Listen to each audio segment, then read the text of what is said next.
Hoje a gente vai fundo numa história bem curiosa.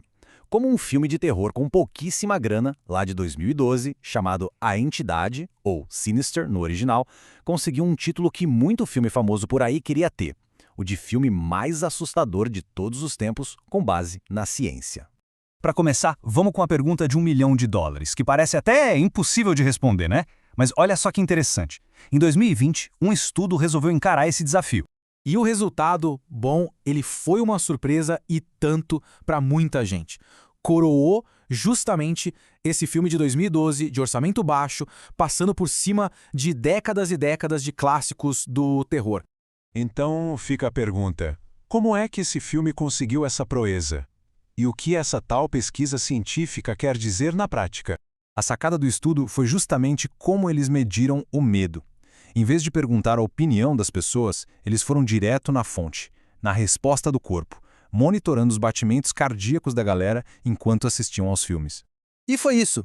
Essa resposta física, sabe, o coração acelerando de verdade na cadeira do cinema, foi isso que deu ao filme esse título tão chocante e que acabou viralizando. Para a gente entender por que ele funciona tão bem, a gente precisa dar uma olhada na trama, que é até simples, mas nossa como ela é perturbadora.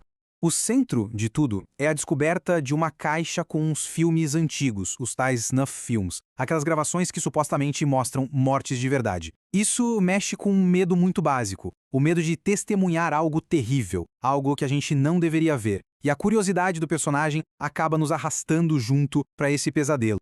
E se a história já é sinistra, espere para ver de onde veio essa ideia. A origem dela é tão arrepiante quanto o filme em si. Pensa só, o conceito central do filme nasceu de um pesadelo de verdade. O roteirista, C. Robert Cargill, basicamente transformou o que aterrorizou ele durante o sono numa história para aterrorizar todo mundo. E aqui vem uma das grandes sacadas do filme. A equipe fez questão de usar câmeras Super 8 de verdade para filmar aquelas cenas encontradas no sótão. Essa escolha deu uma textura, uma cara de coisa real, sabe?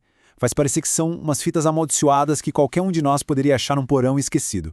Agora vamos pular para o lançamento do filme, porque é aí que a história fica ainda mais curiosa e, de certa forma, contraditória. O filme foi feito com apenas US$ 3 milhões. Para lançamento de cinema em escala mundial, isso é muito pouco dinheiro. Só que mesmo com essa grana curta, ele foi um sucesso absurdo. Arrecadou mais de US$ 87 milhões pelo mundo. E essa diferença gigantesca entre o quanto custou e o quanto rendeu só mostra uma coisa: o público geral abraçou o filme com tudo. Ele se tornou um dos terrores mais lucrativos daquele ano. Mas é aqui que a coisa se complica um pouco. Enquanto o público lotava as salas de cinema, os críticos profissionais ficaram, bem, divididos. Muitos acharam o filme falho, apontaram o uso de clichês do gênero, embora quase todos tenham elogiado a atmosfera pesada e opressora. E essa desconexão entre o que os críticos acharam e o que o público sentiu é a chave para a gente entender o legado que esse filme foi construindo. Com o passar do tempo, a reputação de A Entidade como um filme que dá medo de verdade só cresceu. E esse boca a boca nos leva de volta àquele estudo científico que praticamente carimbou e oficializou esse status. No fim, a trajetória de A Entidade revela algo muito importante sobre o que o público busca no terror. Às vezes, mais do que a aclamação da crítica, o que define o legado de um filme é a sua capacidade pura e simples de provocar medo. E então, o legado de A Entidade nos deixa com essa reflexão. O que realmente define um clássico do terror? É a aprovação dos especialistas ou é o poder visceral de dar um bom susto? A resposta talvez explique o verdadeiro motivo pelo qual a gente adora sentir aquele medinho no escuro do cinema.